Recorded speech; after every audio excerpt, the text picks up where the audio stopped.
Welcome back to the Ruby Tuesday. Thank you so much for taking your time to listen to this review. This is a review for The School of Good and Evil, a new Netflix original movie. Non-spoilers, of course. I'm excited to talk about this one, kind of.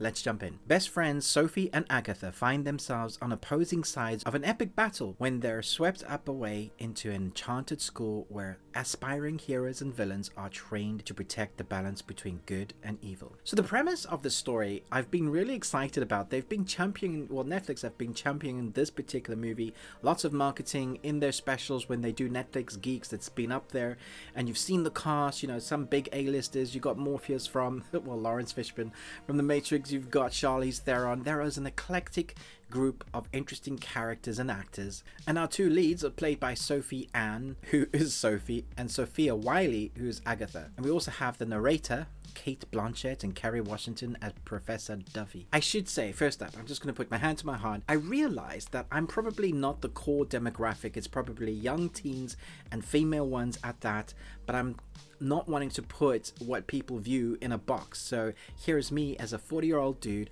who's often grumpy, who often has some, at the moment I'm struggling a little bit mentally, so I can understand I'm probably that grumpy dude from one of the Snow White dwarfs who's like, yeah, I'm grumpy and I'm old and blah blah blah, I dislike everything. And I feel like of late, when I've been reviewing Netflix original movies particularly, I'm always coming down really hard on them. So I'm really trying to take a step back and go, okay, what is positive about this film that I liked? So I'm just going to go along the positive journey first. And that is to say, the costume design is fantastic. I like it when they do costume changes in this film. I'm not a designer or anything, but I like to look at really cool created things, creativity within this film, and the costume designs are fantastic. And then it comes to the set pieces. They obviously had a massive budget, and you can see that like with the special effects that are good. The way the magic is used is really fun and creative. I like all the creativeness in this film. I like how it's put together. I think everybody with what they're given do a good job, and that is all my positives. So here's the negatives. It never really embraces what it is, a Disney family fantasy movie. And I say Disney because we've seen loads of these before, and it never really reaches the height of the core Harry Potter-ness that I think it's trying to go for.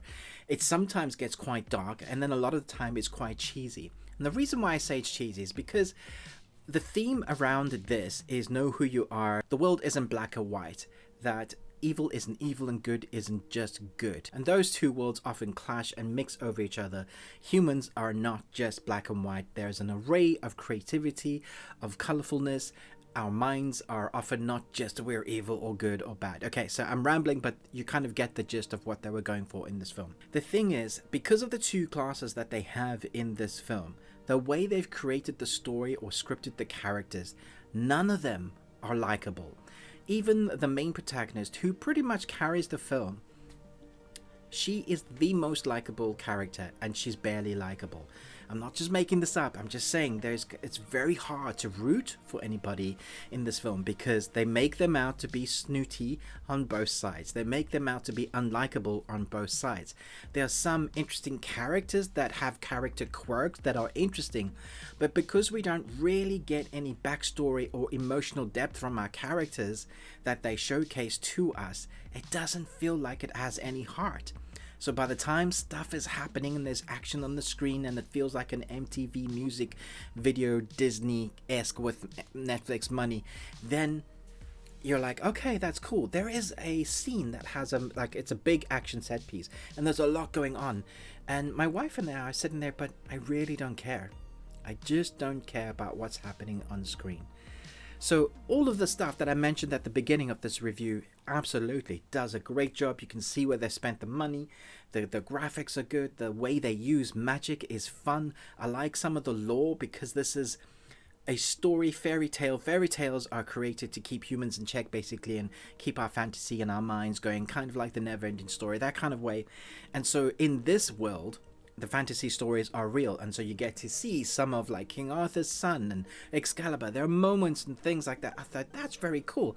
I like the world that you've created, but you haven't given me characters to care about. And that is the worst thing about this. So when you get to the end and this big adventure is coming to an end and they're like, look, we maybe might have a franchise of many, many more of these. I'm like, the first thing you need to do is give me a character to care about. Give me proper history. It's not like they don't actually have backstory.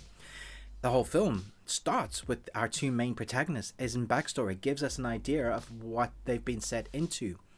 They just come across as unlikable people, even though it's centered on, hey, these guys are more than meets the value. You don't need a prince in your life. You can be fine just being the protagonist of your own life. Great, all good themes. I need a reason to care. And so I ummed and ahed about even reviewing this because some people have said recently, Ruben, you're just grumpy. I get it. Maybe I am.